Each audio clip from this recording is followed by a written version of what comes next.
அனைவருக்கும் வணக்கம். இப்போ நம்ம இயல் 8 அதில் இருக்கிற இலக்கணம் பார்க்கலாம். இயல் 8ல் பாவகை அலகிடுதல் அப்படின்னு சொல்லி தலைப்பில் நம்மளுக்கு கொடுத்துருக்குறாங்க. அலகிடுதல் அது நம்ம முதல்லையே பார்த்துருக்குறோம்.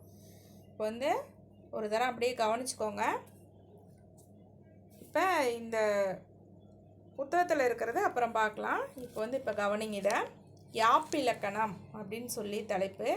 யாப்பிலக்கணம் அப்படின்னா என்ன அப்படின்னா, இலக்கணத்திற்கு உட்பட்டு எழுதப்படும் இலக்கணம் தான் யாப்பு அப்படின்னு சொல்லுவோம். குறிப்பிட்ட வடிவத்தில் இலக்கணத்திற்கு உட்பட்டு எழுதப்படும் கவிதைகளை மரபு கவிதை என்பர். அந்த மரபு கவிதைகளை எழுதுவதற்கான இலக்கணம் தான் யாப்பு இலக்கணம் அப்படின்னு சொல்லி நம்ம சொல்கிறோம். மரபு கவிதைகளை எழுதுவதற்கான இலக்கணத்தை தான் நம்ம யாப்பு இலக்கணம் அப்படின்னு சொல்லி சொல்கிறோம்.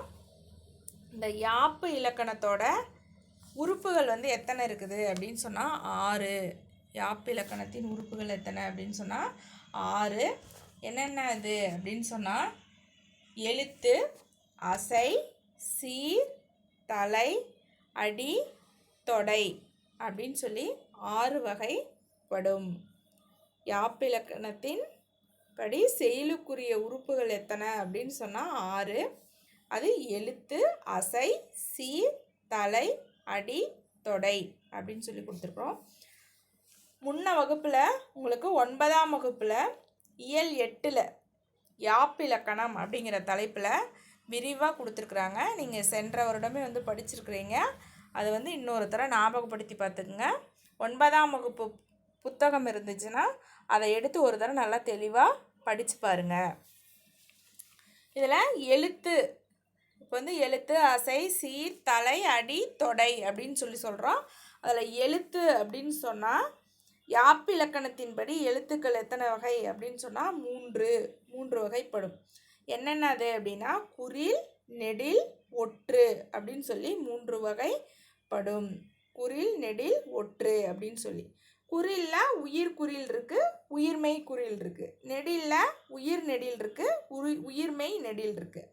ஒற்றில் ஒற்றெழுத்து அப்படின்னா மெய்யெழுத்து, மெய்யெழுத்து கூட ஆயுத எழுத்தும் இருக்கும். மெய்யெழுத்து, ஆயுத எழுத்து, இது ரெண்டையும் நாம் ஒற்றெழுத்து அப்படின்னு சொல்லுவோம். இதான் எழுத்து அப்படின்னு சொல்கிறோம். எழுத்துக்கு அப்புறம் அசை, அசை அப்படின்னு சொல்கிறோம். அசை அப்படின்னா என்ன அப்படின்னா, எழுத்துக்கள் ஒன்றோ, அசை அப்படிங்கிறது எழுத்துக்கள் ஒன்றோ சிலவோ சேர்ந்து அமைவது தான் அசை அப்படின்னு சொல்கிறோம். ஒன்றோ சிலவோ அப்படின்னு சொல்லியிருக்காங்க. நிறைய எழுத்து சேர்ந்து வராது. சிலவோ, ஒன்றோ அல்லது அதற்கு 2 எழுத்துக்கள் சேர்ந்து, இல்லை 3 எழுத்துக்கள் சேர்ந்து வர்றதா என்ன அப்படின்னா அசை அப்படின்னு சொல்கிறோம். இது அசை எத்தனை வகைப்படும் அப்படின்னு சொன்னால் 2 வகைப்படும். அசை எத்தனை வகைப்படும்? 2 வகைப்படும். ஒன்று நேரசை, மற்றொன்று நிறையசை. அசை 2 வகைப்படும். ஒன்று நேரசை, மற்றொன்று நிறையசை. இப்போ நேரசை அப்படின்னா என்னென்னு உங்களுக்கு தெரியும். குறில் தனித்து வந்தால் அது நேரசை.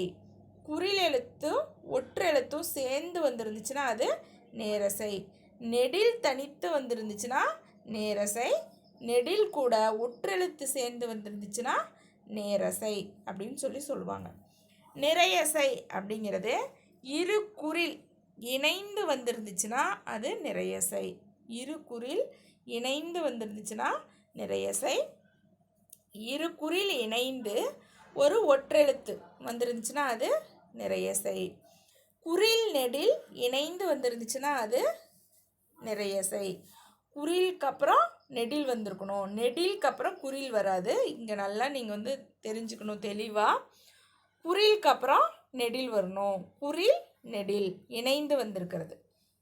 அதுக்கு அடுத்தது குறில் நெடில் ஒற்று இணைந்து வந்துருந்துச்சுன்னா அதையும் நாம் நிறையசை அப்படின்னு சொல்லுவோம். நேரசைன்னா என்ன, நிறையசைனா என்ன? 2 அசை தான் இருக்குது. ஒன்று நேரசை, இன்னொன்று நிறையசை. அது எப்படி வரும்னு பார்த்துக்கோங்க. அடுத்தது எழுத்து பார்த்துட்டோம். எழுத்து 3 வகையாக பிரிக்கிறாங்க. அது உயிர், குறில், நெடில், ஒற்று அப்படின்னு சொல்லி 3 வகையாக பிரிக்கிறாங்க. அசை வந்து எழுத்துக்கள் ஒன்றோ சிலவோ சேர்ந்து அமைவது தான் அசை அப்படின்னு சொல்கிறாங்க. இந்த அசை வந்து 2 வகைப்படும். ஒன்று நேரசை, மற்றொன்று நிறையசை. அதுக்கு அடுத்தது சீர் அப்படின்னா ஓர் அசையோ ஒன்றுக்கு மேற்பட்ட அசைகளோ சேர்ந்து அமைவது தான் சீர் அப்படின்னு சொல்லி சொல்கிறோம். இப்போ வந்து ஒரு திருக்குறள் எடுத்துக்கிட்டோம் அப்படின்னு சொன்னால், அகர முதல எழுத்தெல்லாம் ஆதிபகவன் முதற்றே உலகு அப்படின்னு சொல்லி ஒரு திருக்குறள் இருக்குது அப்படின்னு சொன்னால், அதில் அகர அப்படிங்கிறது ஒரு சீர், அகர முதல அப்படிங்கிறது ஒரு சீர். அதுதான் ஒவ்வொரு சீர் அப்படின்னு சொல்லி சொல்கிறது.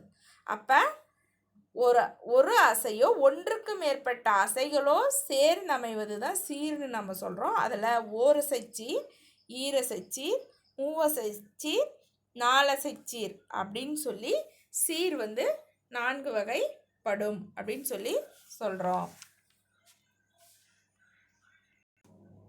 அடுத்து தலை அப்படின்னு சொன்னாவே கட்டுதல் அப்படின்னு சொல்லி பொருள். தலை அப்படின்னு சொன்னாவே கட்டுதல் அப்படின்னு சொல்லி பொருள். ஒன்றையும் சேர்க்கிறது, அதுக்கு பேர் தான் தலை அப்படின்னு சொல்லி சொல்கிறோம். இதில் நின்ற சீரின் ஈற்றசையும் வரும் சீரின் முதலசையும் ஒன்றியும் ஒன்றாமலும் வருவது தான் தலை அப்படின்னு சொல்லி சொல்கிறாங்க. நின்ற சீர் அப்படின்னு சொன்னால் இப்போ கண்ணா அப்படிங்கிறது நின்ற சீர். அடுத்தது மண்ணா அப்படிங்கிறது வரும் சீர். அப்போ நின்ற சீரின் ஈற்றசைனா கடைசியாக இருக்கிற அசை. அடுத்தது வரும் சீரின் முதலசையும் அப்படின்னு சொன்னால் மண்ணாங்கிறது வரும் சீர், அதில் இருக்கிற முதலசை நேர். அப்போ இப்படி இந்த தலைகள் ஒன்றியும் வரும் ஒன்றாமலும் வரும். அப்படின்னா ஒரே மாதிரியாகவும் வரும், மாற்றியும் வரும். இப்படி வர்றது தான் தலை அப்படின்னு சொல்லி சொல்கிறாங்க. இதில் ஒன்றி வர்றது சொல்கிறாங்க. ஒன்றி வருவது நேர்முன் நேர் அல்லது நிறைமுன் நிறை, அது ஒன்றி வருவது. ஒன்றாமல் வருவது அப்படின்னா நேர்முன் நிறை வரலாம் அல்லது நிறைமுன் நேர் வரலாம். இது ஒன்றாமல் வருவது அப்படின்னு சொல்லி சொல்கிறோம். இதில் இந்த தலை வந்து எத்தனை வகைப்படும் அப்படின்னு சொன்னால் 7 வகைப்படும். தலை எத்தனை வகைப்படும்? 7 வகைப்படும். அதில் ஒன்று நேரொன்று ஆசிரியர் தலை, அடுத்து நிறையொன்று ஆசிரியர் தலை, இயற்சீர் வெண்டலை, வெண்சீர் வெண்டலை, கலித்தலை, ஒன்றிய வஞ்சித்தலை, ஒன்றாத வஞ்சித்தலை அப்படின்னு சொல்லி தலை வந்து எத்தனை வகைப்படும் அப்படின்னு சொன்னால் 7 வகைப்படும். இது எப்படி வருது அப்படின்னு சொல்லி உங்களுக்கு தெரிஞ்சிருந்தால் தான் இந்த ஆசிரியப்பா வெண்பா அதுக்கெல்லாம் நேரொன்று ஆசிரியர் தலை, நிறையொன்று ஆசிரியர் தலை அப்படிங்கிறது அது என்னன்னு உங்களுக்கு தெரியும். இப்போ நேரொன்று ஆசிரியர் தலை அப்படின்னா என்ன அப்படின்னு சொன்னால், மாமுன் நேர், இப்போ தேமா புளிமா அப்படின்னு 2 இருக்கு இல்லையா, அதுதான் மாச்சீர் அப்படின்னு சொல்லுவோம். அந்த மாச்சீருக்கு முன்னாடி நேர் அப்படிங்கிறது வரணும். அப்படி வந்துச்சுன்னா அது நேரொன்று ஆசிரிய தலை. மாமுன் நேர் வருவது நேரொன்று ஆசிரிய தலை.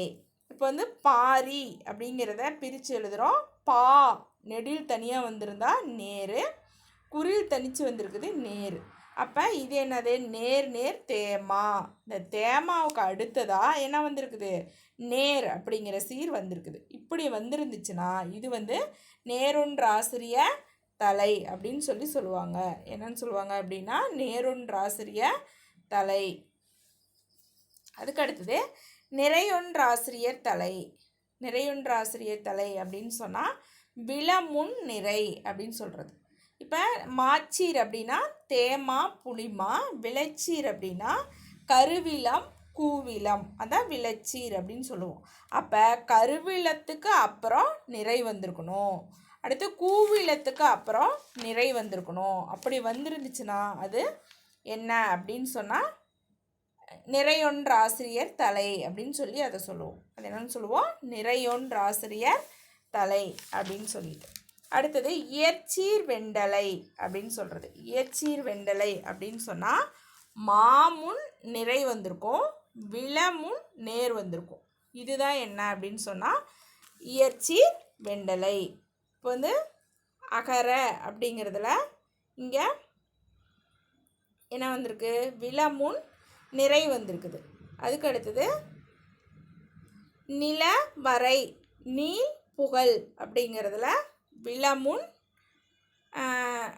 என்ன வந்திருக்கு அப்படின்னு சொன்னால் நிறை வந்திருக்குது அப்படின்னு சொல்லி சொல்கிறாங்க. இப்படி இயற்சீர் வெண்டலை அப்படிங்கிறது மாமுன் நிறையும் விலமுன் நேரும் வருவது இயற்சீர் வெண்டலை அப்படின்னு சொல்லி சொல்கிறோம். அடுத்து வெண்சீர் வெண்டலை அப்படின்னு சொல்கிறோம். வெண்சீர் வெண்டலை அப்படிங்கிறது காய் முன் நேர் வந்திருக்கணும். காய் சீருக்கு அடுத்தது நேர் அப்படிங்கிற சீர் அசை வந்திருக்கணும். அப்படி வந்துச்சுன்னா அது வெண்சீர் வெண்டலை அப்படின்னு சொல்லி சொல்கிறோம். இப்போ யாதானும் அப்படிங்கிறது நாடாமல் அப்படின்னு சொல்லி 2 சீர் இருக்குது. இதில் இது காய்ச்சீர். யாதானும் அப்படிங்கிறது என்ன காய்ச்சீர்? இது நேர் நேர் அப்படின்னா தேமாங்காய் அப்படின்னு சொல்லி சொல்கிறோம். இது காய்ச்சீர். காய்ச்சீருக்கு அப்புறம் நேர் அப்படிங்கிறது வந்திருக்குது. அப்போ நேருங்கிறது வந்திருக்கிறதுனால இது என்னென்னு சொல்கிறோம் அப்படின்னா வெண்சீர் வெண்டலை அப்படின்னு சொல்லி சொல்கிறோம். அடுத்து களித்தலை. களித்தலை அப்படின்னா காய் முன் நிறை வந்திருக்கணும். காய் அப்படிங்கிறது இப்போ கூவிலங்காய் அப்படின்னு சொல்லி எடுத்துக்காட்டு கொடுத்துருக்குறோம். அந்த காய்க்கு அடுத்தது நிறை அப்படிங்கிறது வந்துருந்துச்சுன்னா அது களித்தலை. அடுத்தது ஒன்றிய வஞ்சித்தலை அப்படின்னு சொன்னால் கனி முன் நிறை வரணும். இப்போ தேமாங்கனி அப்படின்னு சொல்லி கனிச்சீர் வந்திருக்கு. இதுக்கப்புறம் நிறை வந்துச்சுன்னா கனிச்சீருக்கு அப்புறம் நிறை வந்துச்சுன்னா அது ஒன்றிய வஞ்சித்தலை அப்படின்னு சொல்கிறோம். அடுத்து ஒன்றாத வஞ்சித்தலை அப்படின்னு சொன்னால் கனிச்சீருக்கு அடுத்தது நேர் வந்துருந்துச்சுன்னா அது ஒன்றாத வஞ்சித்தலை அப்படின்னு சொல்லி சொல்கிறோம். கனிச்சீருக்கு அப்புறம் நேர் வந்துருந்துச்சு அப்படின்னு சொன்னால் அது ஒன்றாத வஞ்சி தலை. அந்த எடுத்துக்காட்டு நான் சரியாக எழுதி சொல்லியிருக்கிறேன். அந்த ஒன்றாத வஞ்சித்தலை அப்படின்னா கனிமுன் நேர் அப்படின்னு சொல்லி எழுதியிருக்கிறோம். அப்போ கனிமுன் நேர் வருவது ஒன்றாத வஞ்சித்தலை அப்படின்னு சொல்லி அதுக்கு சான்று எழுதியிருக்கிறோம். தேமாங்கனி அப்படின்னு கனிச்சீர் எழுதியிருக்கிறோம். அதுக்கப்புறம் நேர் எங்கே வருது அப்படின்னு சொல்லி எழுதியிருக்கிறேன். அது நல்லா தெளிவாக நீங்கள் பார்த்துக்கங்க. அதுக்கு அடுத்தது அடி. இப்போ நம்ம யாப்பின் உறுப்புகள் அதில் என்னென்ன பார்த்துருக்கோம் அப்படின்னா எழுத்து, அசை, சீர், தலை அது வரைக்கும் பார்த்துருக்கோம். அடுத்தது அடி. அடி அப்படின்னு சொன்னால் 2 அல்லது 2க்கு மேற்பட்ட சீர்களை கொண்டு அமைவது அடி அப்படின்னு சொல்கிறோம். 2 அல்லது 2ற்கு மேற்பட்ட சீர்களை கொண்டு அமைவது தான் அடி அப்படின்னு சொல்கிறோம். இந்த அடி 5 வகைப்படும். இந்த அடி எத்தனை வகைப்படும் அப்படின்னு சொன்னால் 5 வகைப்படும். அது 1 குரலடி, சிந்தடி, அளவடி, நெடிலடி, களி நெடிலடி அப்படின்னு சொல்லி அடி எத்தனை வகைப்படும் அப்படின்னு சொன்னால் 5 வகைப்படும். இப்போ குரலடி அப்படின்னு சொன்னால் திருக்குறள். குரலடி அந்த அடியினால் அது பெயர் பெற்றிருக்குது திருக்குறள் அப்படின்னு சொல்லி. அதனால் குரலடி அப்படின்னு சொல்லி சொல்கிறோம். இதில் எத்தனை சீர் இருக்கும் அப்படின்னா 2 சீர். அடுத்து சிந்தடி அப்படின்னா அதில் 3 சீர் இருக்கும். அளவடி அப்படின்னு சொன்னால் 4 சீர் இருக்கும். நெடிலடி அப்படின்னா 5 சீர் இருக்கும். களி நெடிலடி அப்படின்னா 5க்கு மேற்பட்ட சீர்கள் இருக்கும். ஒரு அடியில் 6லிருந்து 14 வரைக்கும் சீர்கள் இருக்கும் அப்படின்னு சொல்லி சொல்கிறாங்க. இதுதான் அடி அப்படின்னு சொல்லி சொல்கிறோம். அதுக்கு அடுத்து தொடை அப்படின்னு சொல்கிறோம். தொடை அப்படிங்கிறது செய்யுளில் ஓசை இன்பமும் பொருள் இன்பமும் தோன்றும் வகையில் சீர்களுக்கு இடையிலோ அடிகளுக்கு இடையிலோ அமையும் ஒற்றுமையே நம்ம தொடை அப்படின்னு சொல்லி சொல்கிறோம். இந்த தொடை எத்தனை வகைப்படும் அப்படின்னு சொன்னால் 8 வகைப்படும். இந்த தொடை எத்தனை வகைப்படும் அப்படின்னா 8 வகைப்படும். மோனை, எதுகை, இயைபு, அளபெடை, முரண், இரட்டை, அந்தாதி, செந்தொடை அப்படின்னு சொல்லி இந்த தொடை 8 வகைப்படும் அப்படின்னு சொல்லி சொல்கிறோம்.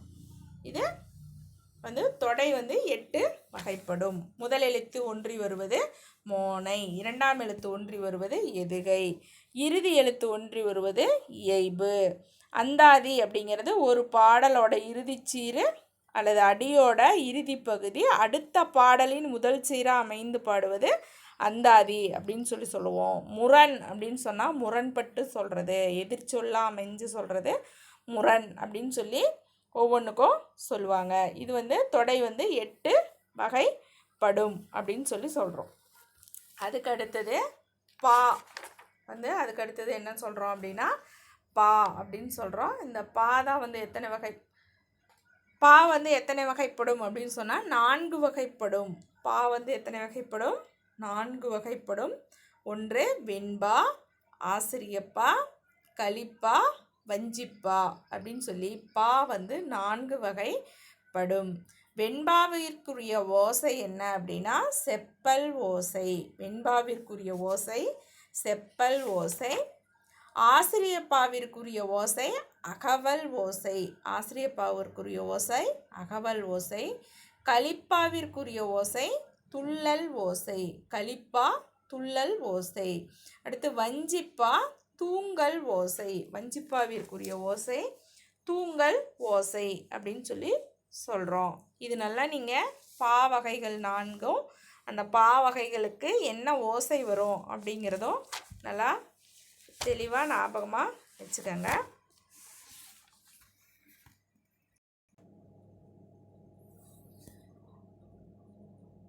இப்போ நம்ம புத்தகத்தில் 195வது பக்கத்தில் இருக்கிறது பார்க்கலாம். பா வகை அலகிடுதல் அப்படின்னு சொல்லி கொடுத்துருக்குறாங்க. இப்போ பா நம்ம 4 வகைப்படும் அப்படின்னு சொல்லி பார்த்தோம். அதில் நம்மளுக்கு வெண்பாவும் ஆசிரியப்பாவும் புத்தகத்தில் கொடுத்துருக்குறாங்க. அதை நம்ம இப்போ தெளிவாக பார்க்கலாம். இப்போ முதல்ல இருந்து ஒரு தரம் அப்படியே கவனிங்க. எழுத்து, அசை, சீர், தலை, அடி, தொடை என்று 6 உறுப்புகளை கொண்டது யாப்பு அப்படின்னு சொல்கிறாங்க.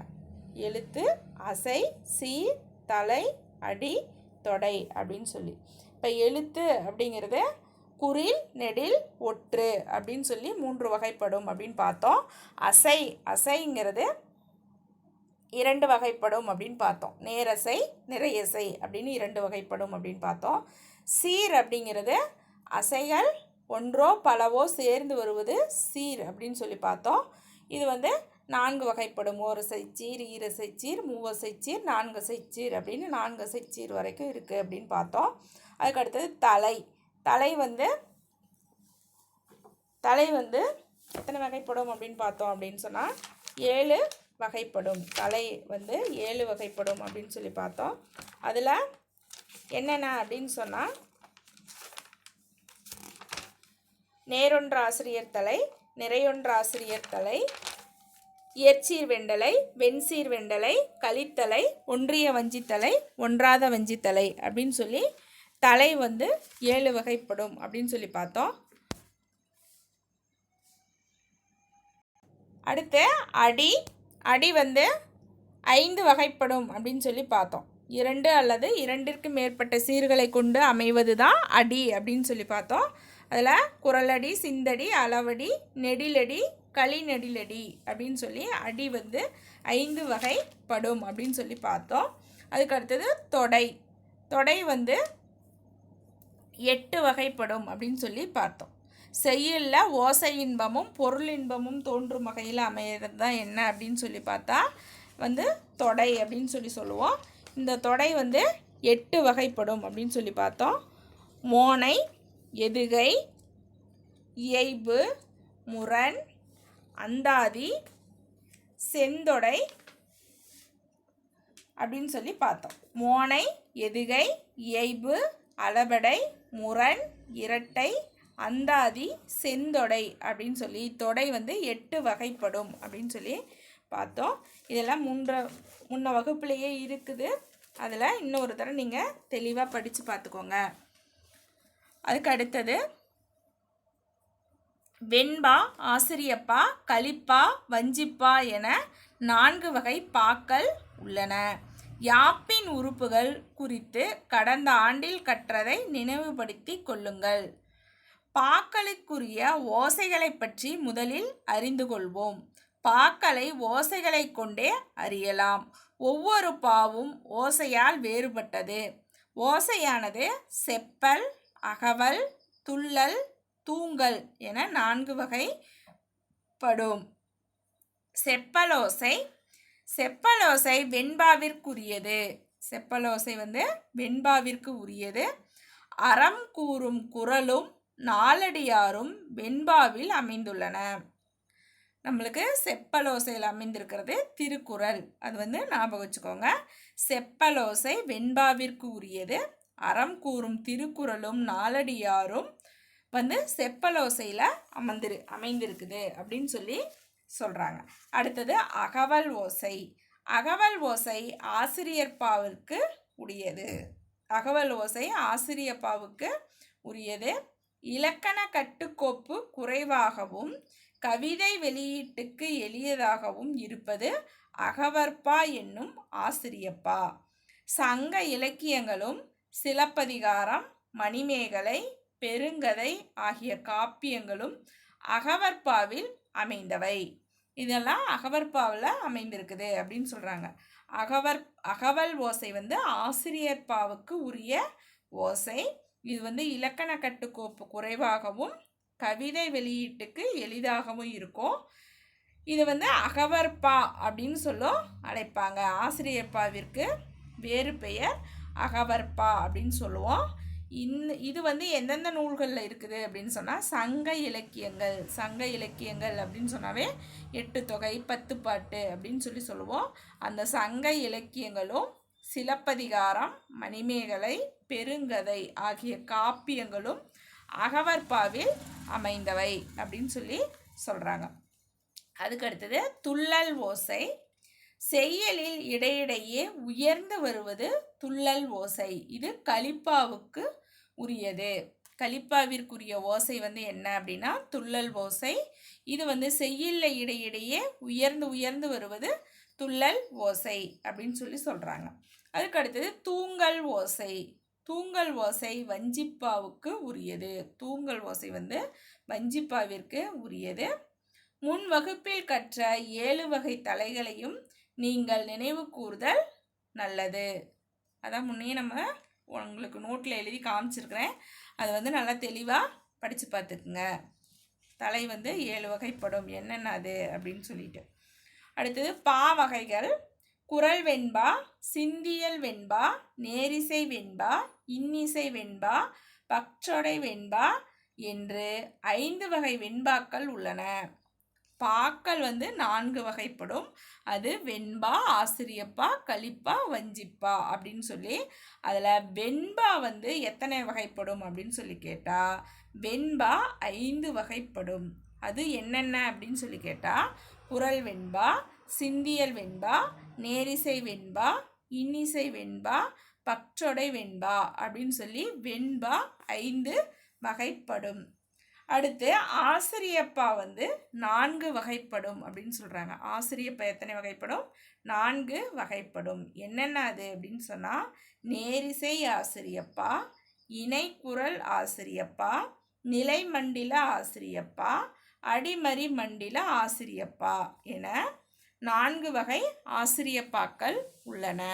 ஆசிரியப்பா வந்து 4 வகைப்படும். வெண்பா வந்து 5 வகைப்படும். இது நல்லா நீங்கள் தெளிவாக படிச்சுங்க.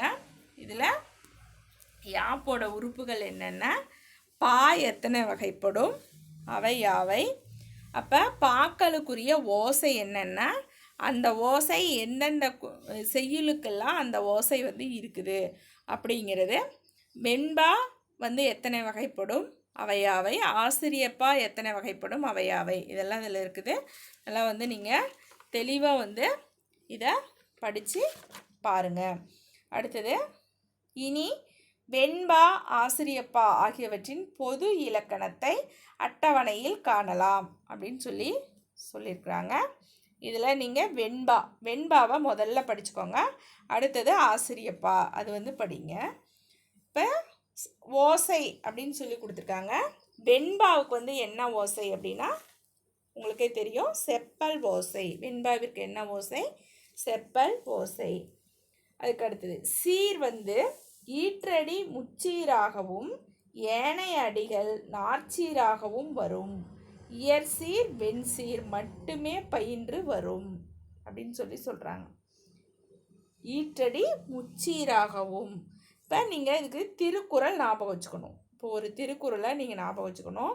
அதில் ஈற்றடி முச்சீராகவும், ஈற்றடினா கடைசியாக இருக்கிற அடி வந்து 3 சீராக இருக்கும், ஏனைய அடிகள் நாற்சீராக இருக்கும். இப்போ திருக்குறள் மேலே இருக்கிற மீதி அடியெல்லாம் எப்படி இருக்கும் அப்படின்னு சொன்னால் 4 சீராக இருக்கும் அப்படின்னு சொல்கிறாங்க. திருக்குறளில் 2 அடி மட்டும் இருக்கும். இப்போ 4 அடியார் அப்படின்னா 4 அடி இருக்கும். அது வந்து 4 அடி இருக்கும். 4 அடியார்லேயும் பார்த்தீங்கன்னா ஈற்றடி வந்து 3 சீராக இருக்கும். மேலே இருக்கிற 3 வரியும் வந்து எப்படி இருக்கும் அப்படின்னு சொன்னால் 4 சீராக இருக்கும். அதை தான் வந்து இங்கே உங்களுக்கு சொல்லியிருக்கிறாங்க. ஈற்றடி முச்சீராகவும், கடைசியாக இருக்கிற அடி 3 சீராக இருக்கும், ஏனைய அடிகள் 4 சீராக இருக்கும் அப்படின்னு சொல்கிறாங்க. அடுத்தது தலை வந்து நம்ம 7 வகைப்படும் அப்படின்னு சொல்லி பார்த்தோம். அதில் இயற்சீர் வெண்டலை, வெண்சீர் வெண்டலை மட்டும் பயின்று வரும். இயற்சீர் வெண்டலையும் வெண்சீர் வெண்டலையும் மட்டும்தான் பயின்று வரும் அப்படின்னு சொல்கிறாங்க. அதுக்கு அடுத்தது அடி வரையறை சொல்லியிருக்கிறாங்க. 2 அடி முதல் 12 அடி வரை அமையும். வெண்பா வந்து 2 அடியிலிருந்து 12 அடி வரைக்கும் அமையும்னு சொல்லியிருக்கிறாங்க. அதில் கலிவெண்பா மட்டும் 13 அடிக்கு மேற்பட்டு வரும். மீதி இருக்கிற வெண்பா எல்லாமே 12 அடி தான் இருக்கும் அப்படின்னு சொல்கிறாங்க. முடிப்பு கடைசியில் வந்து முடிக்கிறது எப்படி முடிப்பாங்க அப்படின்னா, ஈற்றுச்சீர் நாள் மலர் காசு பிறப்பு என்னும் வாய்ப்பாட்டில் முடியும். இப்போ திருக்குறள்னால் உங்களுக்கே தெரியும், கடைசியாக ஓரசைச்சீர் வரும். அந்த ஓரசைச்சீர் ஈற்றுச்சீர் வந்து நாள் மலர் காசு பிறப்பு அப்படிங்கிற வாய்ப்பாட்டை கொண்டு முடியும் அப்படின்னு சொல்லியிருக்கிறாங்க. வெண்பான்னா ஓசை செப்பலோசை, சீர் வந்து ஈற்றடி முச்சீராகவும் ஏனைய அடிகள் 4 சீராகவும் அமைந்து வரும். இயற்சீர் வெண்சீர் மட்டும்தான் வரும். தலை வந்து இயற்சீர் வெண்டலையும் வெண்சீர் வெண்டலையும் பயின்று வரும். அடி வந்து 2 அடியிலிருந்து 12 அடி வரைக்கும் அமையும். முடிப்பு வந்து நாள் மலர் காசு பிறப்பு என்ற வாய்ப்பாட்டில் ஒன்றை கொண்டு முடியும் அப்படின்னு சொல்லியிருக்கிறாங்க. அதுக்கு அடுத்தது ஆசிரியப்பா. ஆசிரியப்பாவோட வேறு பெயர் என்ன அப்படின்னு சொன்னால் அகவற்பா. ஆசிரியப்பாவோட வேறு பெயர் அகவற்பா அப்படின்னு சொல்கிறோம். ஆசிரியர்பாவிற்கு உரிய ஓசை அகவல் ஓசை. ஓசை வந்து அகவல் ஓசை பெற்று வரும். சீர் வந்து ஈரசைச்சீர் மிகுதியாகவும் காய்ச்சீர் குறைவாகவும் பயின்று வரும். காய்ச்சீருங்கிறது தேமாங்காய் புளிமாங்காய் அப்படின்னு சொல்கிறோம் இல்லையா, அந்த காய்ச்சீர் வந்து எப்படி வரும் அப்படின்னு சொன்னால் குறைவாக வரும் அப்படின்னு சொல்கிறாங்க. ஈரசைச்சீர் வந்து மிகுதியாக வரும், காய்ச்சீர் வந்து குறைவாக வரும் அப்படின்னு சொல்கிறாங்க. அடுத்தது ஆசிரியர் தலை மிகுதியாகவும் வெண்டலை கலித்தலை ஆகியவை விரவியும் வரும். விரவியும்னா ஆங்காங்க வரும் அப்படின்னு சொல்கிறாங்க. அடுத்து அடி 3 அடி முதல் எழுதுபவர் மனநிலைக்கேற்ப அமையும். 3 அடியிலிருந்து எழுதுபவரோட மனநிலைக்கேற்ப அடிவரையறை போய்கிட்டே இருக்கும் அப்படின்னு சொல்கிறாங்க. அதுக்கடுத்து முடிப்பு வந்து ஏகாரத்தில் முடித்தல் சிறப்பு அப்படின்னு சொல்கிறாங்க. இப்போ ஏங்கிற எழுத்தில் முடிஞ்சிருக்குது. இப்போ கடனே அப்படின்னு கடைசியாக முடிஞ்சிருக்குது அப்படின்னா ஏங்கிற எழுத்தில் முடிஞ்சிருக்குது. ஏகாரத்தில் முடிவது அதுக்கு சிறப்பு அப்படின்னு சொல்கிறாங்க. ஆசிரியப்பா அப்படின்னா ஏகாரத்தில் முடிஞ்சு தான் அது சிறப்பு அப்படின்னு சொல்கிறாங்க. இப்போ ஆசிரியப்பா வந்து என்னன்னு சொல்லுவோம் அப்படின்னா அகவற்பா அப்படின்னு சொல்லுவோம். ஓசை வந்து அகவல் ஓசை. சீர் வந்து ஈரசைச்சீர் மிகுதியாகவும் காய்ச்சீர் குறைவாகவும் இருக்கும் அப்படின்னு சொல்கிறாங்க. தலை வந்து ஆசிரியர் தலை மிகுதியாக இருக்கும். வெண்ணலையும் கலித்தலையும் அங்கங்கே விரவி வரும் அப்படின்னு சொல்கிறாங்க. அடி வந்து 3 அடியிலிருந்து எழுதுபவர்களோட மனநிலைக்கேற்ப அமையும் அப்படின்னு சொல்கிறாங்க. முடிக்கிறது வந்து ஏகாரத்தில் முடியும் அப்படின்னு சொல்கிறாங்க. இது வந்து வெண்பாவிற்குரிய பொது இலக்கணமும் ஆசிரியர்பாவிற்குரிய பொது இலக்கணமும் ரொம்ப முக்கியம். இது நல்லா தெளிவாக நீங்கள் ஒவ்வொன்றையும் படித்து பார்த்துக்கோங்க.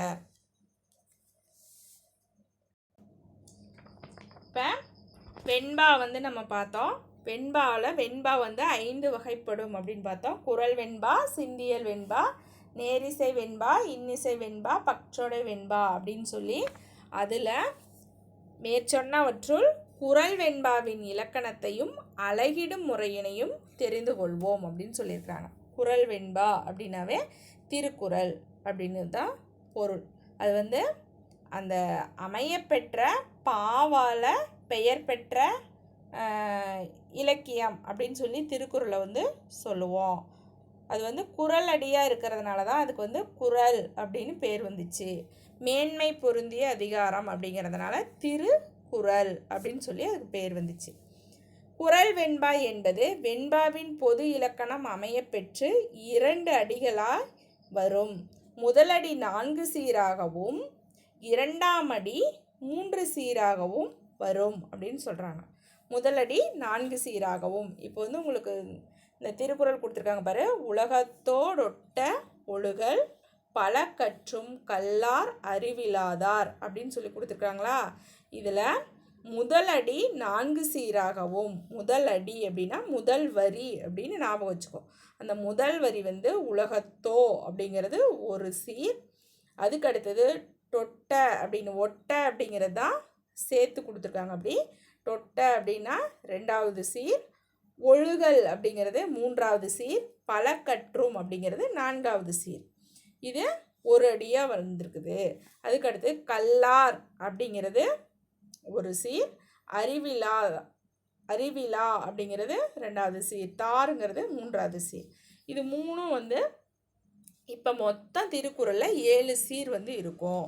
மேலே முதல் அடியில் 4 சீரும் 2ஆம் அடியில் 3 சீரும் இருக்கும். இதுதான் வந்து என்னன்னு சொல்கிறோம் அப்படின்னா குறள் வெண்பா அப்படின்னு சொல்லி சொல்கிறோம். இப்போ அந்த ஓசை வந்து உங்களுக்கு கொடுத்துருக்காங்க பாரு. யாப்போசை தரும் பாவோசை அப்படின்னு சொல்லியிருக்கிறாங்க. யாப்போசை தரும் பாவோசை அப்படின்னு சொல்லி யாப்பதிகாரம் அப்படிங்கிற நூலில் புலவர் குழந்தை வந்து சொல்லியிருக்கிறாரு. இப்போ செப்பலோசை அப்படின்னா என்ன அப்படின்னா இருவர் உரையாடுவது போன்ற ஓசை. செப்பலோசை அப்படிங்கிறது 2 பேர் பேசிக்கிற மாதிரி இருக்கும். 2 பேர் உரையாடுவது போன்ற ஓசை. அகவலோசை அப்படின்னா ஒருவர் பேசுதல் போன்ற அல்லது சொற்பொழிவாற்றுவது போன்ற ஓசை. இதுதான் என்ன அப்படின்னா அகவல் ஓசை. ஒருவர் பேசுவது போன்ற அல்லது சொற்பொழிவாற்றுவது போன்ற ஓசை தான் அகவல் ஓசை. துள்ளல் ஓசை அப்படின்னு சொன்னால் கன்று துள்ளினார் போல சீர்தோறும் துள்ளி வரும் ஓசை. அதாவது தாழ்ந்து உயர்ந்து வருவது. கீழே போயிட்டு மேலே வரும், மேலே போயிட்டு கீழே வரும். அது மாதிரி துள்ளி துள்ளி குதிக்கிற மாதிரி வந்து வர்றது துள்ளல் ஓசை அப்படின்னு சொல்கிறோம். தூங்கல் ஓசை அப்படின்னு சொன்னால் சீர்தோறும் துள்ளாது தூங்கி வரும் ஓசை. தாழ்ந்தே வரும், துள்ளாமல் அப்படியே தாழ்ந்தே போகிற ஓசை தான் எது அப்படின்னா தூங்கல் ஓசை அப்படின்னு சொல்கிறோம். இது ரொம்ப முக்கியமானது. இது நல்லா தெளிவாக படிச்சுக்கோங்க. அதுக்கு அடுத்தது அழகிடுதல். அழகிடுதல் உங்களுக்கு முன்னமே வகுப்பில் நடத்தியிருக்கிறோம். அது வந்து ஒரு தரம் அப்படியே சொல்கிறேன், பார்த்துக்கோங்க. இப்போ வந்து செய்யுளின் சீரை அசை பிரித்து நேரசை நிறையசை என்று பகுத்து காண்பதை முன் வகுப்பில் அறிந்துள்ளோம். அழகிடுதல் என்பது சீரை பிரித்து அசை பார்த்து அசைக்கேற்ற வாய்ப்பாடு காணுதல். அதான் வந்து அழகிடுதல் அப்படின்னு சொல்கிறோம். இங்கே வந்து கீழே கொடுத்துருக்காங்க பாரு. ஓரசை சீர் அப்படின்னு சொல்லி ஓரசை சீர் நாள் மலர் காசு பிறப்பு. இது வந்து ஓரசை சீர் அப்படின்னு சொல்கிறோம். இறுதியாக வந்திருக்கிறது, கடைசியில் வந்திருக்கிற சீரில் நேர் மட்டும் வந்துருந்துச்சுன்னா நாள் அப்படின்னு வரும். நிறை மட்டும் வந்துருந்துச்சுன்னா மலர். நேர்பு அப்படின்னு வந்துருந்துச்சுன்னா காசு. நிறைவு அப்படின்னு வந்துருந்துச்சுன்னா பிறப்பு. இது ஓரசைச்சீர். ஈரசைச்சீர் அப்படின்னா நேர் நேர் தேமா, நிறை நேர் புளிமா, நிறை நிறை கருவிலாம், நேர் நிறை பூவிலாம். இது வந்து ஈரசைச்சீர் அப்படின்னு சொல்கிறோம். மூவசைச்சீரில் நேர் நேர் நேர் சீர் சேர்ந்து வந்துருந்துச்சுன்னா அது காய்ச்சீர் அப்படின்னு சொல்லுவோம். ஈரசைச்சீரோட நேருங்கிற சீர் சேர்ந்து வந்துருந்துச்சுன்னா அது காய்ச்சீர். ஈரசை சீர் கூட நிறைங்கிற சீர் சேர்ந்து வந்துருந்துச்சுன்னா அது கனிச்சீர் அப்படின்னு சொல்லுவோம். இப்போ நேர் நேர் தேமாங்காய், நிறை நேர் புளிமாங்காய், நிறை நிறை நேர் கருவிலங்காய், நேர் நிறை நேர் கூவிலங்காய் அப்படின்னு சொல்கிறோம். ஈரசைச்சீரோட நேருங்கிற அசை சேர்ந்து வந்துருந்துச்சுன்னா அது காய்ச்சீர் அப்படின்னு சொல்லுவோம். அடுத்தது ஈரசைச்சீர் கூட நிறைங்கிறது வந்துருந்துச்சுன்னா அது கனிச்சீர் அப்படின்னு சொல்லுவோம். நேர் நேர் நிறை தேமாங்கனி, நிறை நேர் நிறை புளிமாங்கனி, நிறை நிறை நிறை கருவிலங்கனி, நேர் நிறை நிறை கூவிலங்கனி அப்படின்னு சொல்லுவோம். இது கனிச்சீர் அப்படின்னு சொல்கிறோம். இது உங்களுக்கு தெரியும். அதில் ஞாபகப்படுத்தி பார்த்துக்கங்க ஒரு தரம். இதில் அசை பிரிக்கிறதுல என்னன்னு சொல்லுவீங்க? நேர் நேர் தேமா, நிறை நேர் புளிமா, நிறை நிறை கருவிலம், நேர் நிறை கூவிலம். அதில் நேரசை அப்படின்னா என்ன அப்படின்னு தெரிஞ்சுக்கோங்க. முன்னையே சொல்லியிருக்கிறோம் அந்த நோட்டில் எழுதுனதில், அதில் பார்த்து தெரிஞ்சுக்கோங்க. குறில் தனித்து வந்தால் நேரசை, குறிலுக்கு அப்புறம் ஒற்று வந்துச்சுன்னா நேரசை, நெடில் தனித்து வந்துச்சுன்னா நேரசை, நெடிலுக்கு அப்புறம் ஒற்று வந்துச்சுன்னா நேரசை. நிறையசை அப்படிங்கிறது இரு குறில் இணைந்து வந்துருந்துச்சுன்னா நிறையசை, இரு குறில் இணைந்த ஒற்று வந்துருந்துச்சுன்னா நிறையசை, குறில் நெடில் இணைந்து வந்துருந்துச்சுன்னா நிறையசை, குறில் நெடில் இணைந்த ஒற்று வந்துருந்துச்சுன்னா நிறையசை. இது நல்லா தெரிஞ்சுதுன்னா உங்களுக்கு குறில் நெடில் ஒற்று இந்த 3 எழுத்துக்கள் மட்டும் தெரிஞ்சுதுன்னா உங்களுக்கு அசை பிரிப்பது மிகவும் எளிதாக இருக்கும். அதை மட்டும் தெரிஞ்சுக்கோங்க. தெரிஞ்சுக்கிட்டு ஒரு தடவை எல்லாம் போட்டு பாருங்கள். நன்றி.